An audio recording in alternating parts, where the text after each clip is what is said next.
그 다음에 여기서 이제 가장 손쉽게 할 수 있는 측만증 운동의 예를 간단하게 설명을 한번 드려볼게요. 보통 이제 측만증이 있는 경우에 여기가 이제 이 사진상에서 왼쪽, 오른쪽, 왼쪽, 오른쪽이 되겠고요. 이런 식으로 오른쪽으로 볼록한 커브가 있는 경우가 대부분입니다. 이런 경우에는 왼쪽으로 무슨 이제 그 아이돌 춤 췄을 때 옆쪽으로 몸통을 이동하듯이 사이드 시프트 엑서사이즈라는 것을 하면은 이런 식으로 이제 커브가 펴지는 효과를 노릴 수가 있겠습니다. 그 다음에 하나 더. 대부분 이제 오른쪽 골반이 올라가고 왼쪽 골반이 내려가는 경우들이 많습니다. 이런 경우에는 왼쪽 그 발 뒤꿈치를 올리면서 왼쪽 골반을 올려주는 운동들, 히치 엑서사이즈라고 해서 골반 올리기 운동, 이것이 간단하면서도 효과적인 운동 방법이 되겠습니다.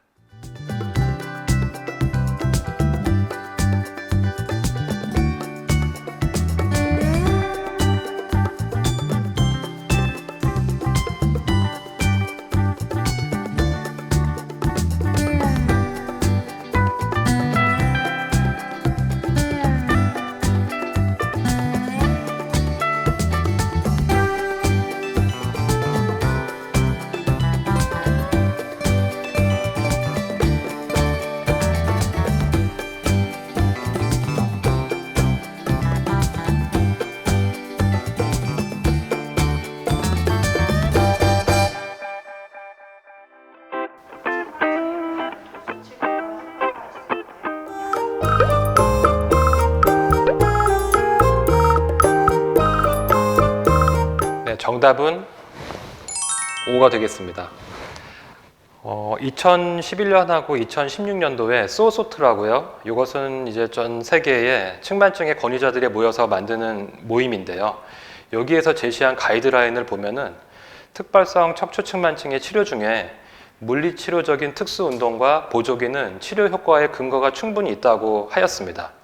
단 여기 중요한 조건은 잘 훈련이 되고 측만증 치료의 경험이 풍부한 의사 및 물리치료사가 있는 의료기관에서 시행하는 도수치료와 재활운동치료는 효과가 있기에 이를 권고한다고 하였습니다. 그래서 경험이 풍부한 곳에서 치료를 받으시기를 권고드립니다.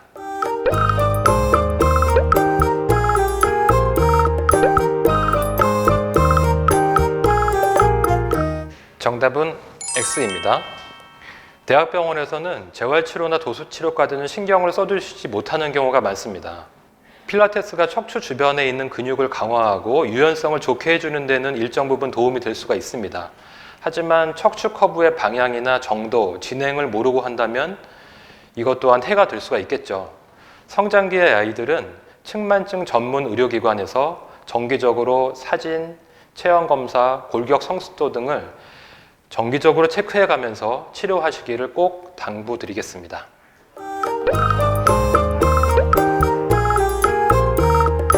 네, 정답은 X입니다. 일반적으로 수영은 측만증에 추천되는 운동 중에 하나였습니다. 하지만 비대칭적인 영법 및 한쪽으로 호흡을 과도하게 하는 것은 좋을 것 같지가 않습니다. 예를 들어서 자유형을 하면서 한쪽으로만 호흡을 하는 것은 흉곽의 비대칭적인 것을 조장할 우려가 매우 크다고 하겠습니다.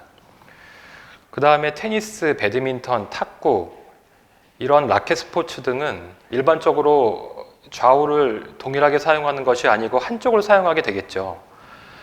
이러한 비대칭적인 운동은 측만증을 악화시킬 좋지 않을 가능성을 갖고 있다고 하겠습니다. 따라서 중요한 것은 측만증에 특화된 도수치료 및 운동치료만이 측만증에 도움이 된다는 사실입니다. 기타 다른 스포츠는 그 나름대로의 효과가 분명히 있습니다. 하지만 측만증에 대한 치료가 되는 것은 아니겠습니다.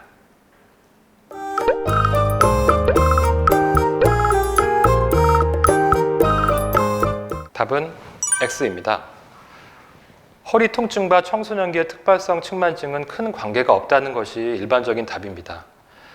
하지만 예외적으로 허리 쪽 요추 커브가 주된 커브인 경우는 장기적으로 요통의 원인이 된다는 연구 결과도 있기는 합니다. 그 다음에 양측의 골반 높이가 완전히 똑같은 사람은 그리 많지가 않는 것이 사실입니다. 하지만 증상이 있다면 치료 대상이 되는 것은 분명하고요. 통계적으로 양측의 골반 높이가 0.5cm 이상 차이가 난다면 장기적으로 척추 뒤쪽 관절에 걸리는 부하에 차이가 나서 허리 통증의 원인이 된다고 연구 결과가 있습니다. 그리고 어린아이의 경우에는 정렬 상태가 안 맞은 것이 더 진행할 가능성이 높기 때문에 성장기의 어린이는 더욱더 많은 관심이 필요하다고 하겠습니다.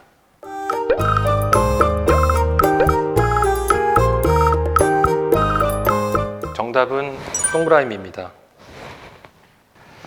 깔창은 비구조적인 측만증에서는 상당 부분 많이 도움이 됩니다. 그리고 앞에서 자세하게 설명드렸던 특발성 측만증 경우에도 일부에서는 도움이 되니까 병원 의사 선생님과의 상담하에 조심스럽게 할 수 있다고 생각이 듭니다. 그 다음에 유연성 평발 및 짧은 아킬레스건과 함께 발 통증이 있으면서 측만증과 부정렬 증후군이 있다면 깔창에 좋은 대상자가 된다고 할 수 있겠습니다. 하지만 여기서 조심해야 할 것은요, 일부 병원 및 한의원, 운동센터에서는 전체 척추 사진은 찍지도 않고 발만 본 상태에서 평발이라면서 발만 보고 맞추는 깔창은 오히려 척추에 해가 될 가능성도 크니까 꼭 유의해야 하겠습니다. 네, 여기까지 측만증에 대해서 알아봤고요. 제가 꼭 몇 가지 당부 말씀을 드리겠습니다. 성장기 아이에 대해서는 부모님들이 유심하게 관찰을 하시는 게 어쩔 수 없이 필요하다고 하겠습니다. 특히 키가 빨리 크는 급성장기 기간 동안에는 유의를 해야 되겠고요. 병원에서 측만증 진단을 받았다면 여학생의 경우는 중학교 3학년, 남학생의 경우는 고등학교 2학년 때까지는 세심한 관찰 및 병원 방문이 필요하다고 하겠습니다. 두 번째로는 측만증 전문 병원 혹은 치료 경험이 많은 병원을 방문해서 측만증이 있는지, 있다면 특발성인지 아니면은 비구조적 측만증인지를 구분해서 맞춤 치료를 받을 것을 꼭 당부를 드리겠습니다. 그 다음에 세 번째는요, 측만증의 각도에 대해서 부모님이나 학생들이 꼭 집착을 합니다. 3개월 전에 찍은 거에 비해서 5도가 증가됐으니까 너무 우울해 하신다든지 이런 경우를 많이 보게 됩니다. 하지만 각도도 중요하지만요, 동반된 정렬, 체형 상태의 이상 여부를 꼭 체크를 해야 되겠습니다. 평발이라든지 안짱걸음, 오다리, X다리, 부정렬 증후군이라든지 거북목, 구분 등, 둥근 어깨, 이러한 동반된 정렬 상태의 이상을 갖고 있는 학생들이 매우 많습니다. 측만 각도에만 집중하지 말고 동반된 부정렬 상태에도 꼭 관심을 기울여서 함께 교정하는 것을 당부드리겠습니다. 그리고 측만증이 있다고 하면은 동네에서 필라테스라든지 요가, 수영, 여러 가지 다른 운동들을 하게 됩니다. 그것들도 하는 것을 말리지는 않겠습니다. 하지만 꼭 필요한 치료는 해야죠.